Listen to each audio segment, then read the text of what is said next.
ಹೊಸ ವರ್ಷಕ್ಕೆ ಕಂಠಪೂರ್ತಿ ಕುಡಿದ ಕಾರು ಚಾಲಕನೋರ್ವ ಮದ್ಯದ ಅಮಲಿನಲ್ಲಿ ಪಾದಚಾರಿಗಳ ಮೇಲೆ ಕಾರು ಹರಿಸಿದ ಘಟನೆ ಬೆಂಗಳೂರಿನ ಮಾಲ್ ಆಫ್ ಏಷ್ಯಾ ಬಳಿ ನಡೆದಿದೆ.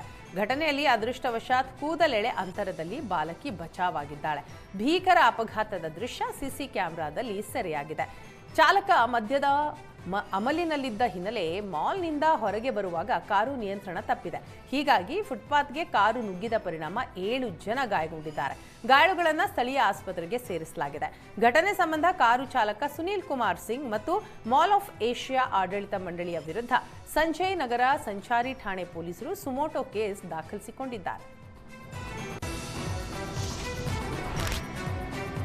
ಗದಗ ಜಿಲ್ಲೆ ಮುಂಡರ್ಗಿ ತಾಲೂಕಿನ ಹತ್ತಿಕಟ್ಟಿ ತಾಂಡಾದಲ್ಲಿ ರಾಶಿ ಮಾಡಿದ್ದ ಮೆಕ್ಕೆಜೋಳ ಬೆಂಕಿಗೆ ಆಹುತಿಯಾಗಿದೆ. ಹತ್ತಿಕಟ್ಟಿ ತಾಂಡಾದ ಗೋಪಿ ಗಣೇಶ್ ಸಹೋದರರಿಗೆ ಸೇರಿದ್ದ ಮೆಕ್ಕೆಜೋಳಕ್ಕೆ ಯಾರೋ ಕಿಡಿಗೇಡಿಗಳು ಬೆಂಕಿ ಇಟ್ಟ ಬಗ್ಗೆ ಅನುಮಾನ ವ್ಯಕ್ತಪಡಿಸಲಾಗಿದೆ. ಅಂದಾಜು 1800 ಕ್ವಿಂಟಾಲ್ ಮೆಕ್ಕೆಜೋಳ ಸುಟ್ಟು ಭಸ್ಮವಾಗಿದೆ. ಸ್ಥಳಕ್ಕೆ ದೌಡಾಯಿಸಿದ ಅಗ್ನಿಶಾಮಕ ಸಿಬ್ಬಂದಿ ಬೆಂಕಿ ನಂದಿಸಿ ಹೆಚ್ಚಿನ ಹಾನಿಯನ್ನ ತಪ್ಪಿಸಿದ್ದಾರೆ.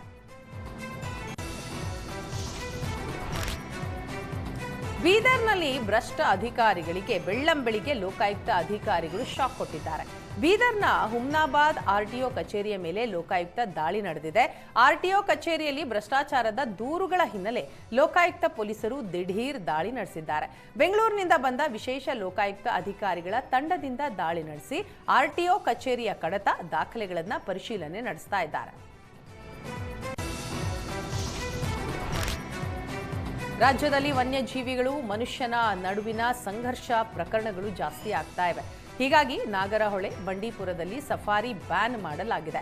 ಇದರ ಬೆನ್ನಲ್ಲೇ ಇದೀಗ ಬಿಆರ್ಟಿ ಹಾಗೂ ಮಲೆಮಹದೇಶ್ವರ ವನ್ಯಧಾಮ ಸಫಾರಿ ಬ್ಯಾನ್ಗೆ ಒತ್ತಾಯಿಸಿ ರೈತರು ಪ್ರತಿಭಟನೆ ಶುರು ಮಾಡಿದ್ದಾರೆ. ಚಾಮರಾಜನಗರ ಜಿಲ್ಲೆಯ ಹನೂರು ತಾಲೂಕಿನ ಪಿಜಿ ಪಾಳ್ಯದ ಸಫಾರಿ ಕೇಂದ್ರದ ಬಳಿ ರೈತರು ಪ್ರತಿಭಟನೆ ನಡೆಸಿದರು. ಸಫಾರಿಯಿಂದ ಪ್ರಾಣಿಗಳು ಕಾಡು ಬಿಟ್ಟು ನಾಡಿಗೆ ಬರ್ತಾ ಇವೆ. ಇದರಿಂದ ಮಾನವ ವನ್ಯಜೀವಿ ಸಂಘರ್ಷಕ್ಕೆ ಕಾರಣ ಆಗ್ತಾ ಇದೆ. ಬಂಡೀಪುರ, ನಾಗರಹೊಳೆಯಂತೆ ಬಿಳಿಗಿರಿ ರಂಗನ ಬೆಟ್ಟ, ಟೈಗರ್ ರಿಸರ್ವ್ ಮತ್ತು ಎಂಎಂ ಹಿಲ್ ವನ್ಯಧಾಮದಲ್ಲೂ ಸಫಾರಿ ಬ್ಯಾನ್ ಮಾಡಿ ಅಂತ ರೈತರು ಒತ್ತಾಯಿಸಿದ್ದಾರೆ.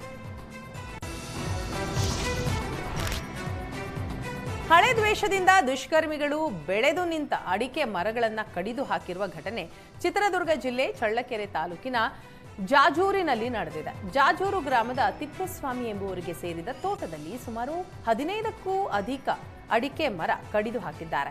ರಾತ್ರೋರಾತ್ರಿ ದುಷ್ಕರ್ಮಿಗಳು ಅಡಿಕೆ ಮರಗಳನ್ನ ಕಡಿದು ಪರಾರಿಯಾಗಿದ್ದಾರೆ. ಯಾರೋ ಹಳೆಯ ದ್ವೇಷದಿಂದ ಮರ ಕಡಿದು ಹಾಕಿದ್ದಾರೆ ಅಂತ ತಿಪ್ಪೇಸ್ವಾಮಿ ಕಣ್ಣೀರು ಹಾಕಿದ್ದಾರೆ.